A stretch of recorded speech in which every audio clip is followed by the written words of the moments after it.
Stratégie achat, le podcast qui décrypte les tendances des achats. Bonjour Natacha Tréant. Bonjour Bertrand Lenôtre. Vous êtes docteur en sciences de gestion, maître de conférences en management des achats à l'Université Grenoble-Alpes et chercheur au CERAG. Vous conseillez les comités de direction sur l'élaboration de leur stratégie achat et vous accompagnez les directions achats dans la transformation de leurs fonctions. Vous avez publié un article de fond sur la libéralisation du potentiel de la fonction achat par la digitalisation en partenariat avec Evalua. Quelles sont les interactions entre digitalisation et organisation ? Alors en fait, on est dans un processus vertueux. Prenons l'exemple de l'implémentation d'une suite achat. C'est une démarche qui est structurante parce qu'elle nécessite au préalable de ranger la maison, si vous me permettez l'expression. C'est-à-dire, elle nécessite au préalable de repenser les process, les référentiels, les workflows. Et c'est vraiment bénéfique pour beaucoup d'organisations qui sont multi-activités, multi-sites, multi-pays, parfois même avec plusieurs ERP non interfacés, avec des saisies manuelles et même une prédominance d'Excel. Une fois que la suite est implémentée, elle va favoriser une vision holistique de l'entreprise. Elle favorise les interfaces entre départements et donc en fait elle participe au décloisonnement. Et puis au niveau plus global, elle va faciliter cette vision globale de la supply chain. Et on l'a vu que c'était un point qui était vraiment essentiel en temps de crise. Alors dites-vous bien que cela aussi va passer par une redéfinition des KPI qui vont en fait devoir prendre en compte ce décloisonnement de l'entreprise et cette vision systémique de la supply chain. Dans votre article, vous dites que la digitalisation augmente la capacité d'absorption des organisations. Vous pouvez déjà nous expliquer ce que c'est que cette capacité d'absorption ? La capacité d'absorption, c'est l'aptitude de l'entreprise à identifier des informations, des données dans son environnement, à les assimiler ensuite et à les transformer en de nouvelles connaissances qui vont lui permettre en fait de créer de la valeur pour ses clients.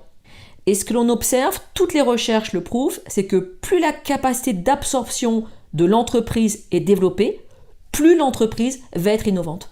Natacha, en quoi la digitalisation va-t-elle augmenter cette capacité d'absorption des entreprises ?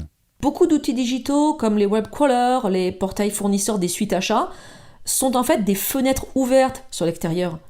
Ils facilitent l'identification de ces nouvelles données, de ces nouvelles informations. Alors, bien sûr, le rôle de l'acheteur est déterminant. Sa propre capacité d'ouverture, sa propre curiosité sont vraiment essentielles. Ensuite, une fois que les informations elles sont captées en externe, il faut les partager en interne pour pouvoir les assimiler, pour pouvoir les transformer. Et ici, le décloisonnement en interne est essentiel. Alors, à nouveau, des outils digitaux comme des suites achats, comme les réseaux sociaux internes, les messageries instantanées, les outils collaboratifs, etc. Tous ces outils digitaux, ils constituent des passerelles informationnelles entre collaborateurs et entre départements. Donc en fait, on se rend compte que les outils digitaux, ils augmentent la capacité d'absorption de l'entreprise sur toutes ces dimensions, identification des informations, assimilation et transformation, et que plus sa capacité d'absorption est forte, plus sa capacité d'innovation augmente.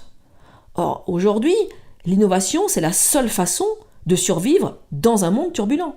En guise de conclusion, quel est le secret d'un projet digital réussi pour vous ? Le secret d'un projet digital réussi, c'est d'avoir une vision. La digitalisation, ça n'est pas une fin en soi. Si je puis me permettre une citation, c'est ce que préconise Antoine de Saint-Exupéry. Il nous dit « Si tu veux construire un bateau, ne rassemble pas tes hommes et femmes pour leur donner des ordres, pour expliquer chaque détail, pour leur dire où trouver chaque chose. Si tu veux construire un bateau, fais naître dans le cœur de tes hommes et femmes le désir de la mer. » Eh bien, c'est la même chose avec un projet digital. Merci beaucoup Natacha pour toutes ces réponses. Merci à vous, Bertrand Lenôtre.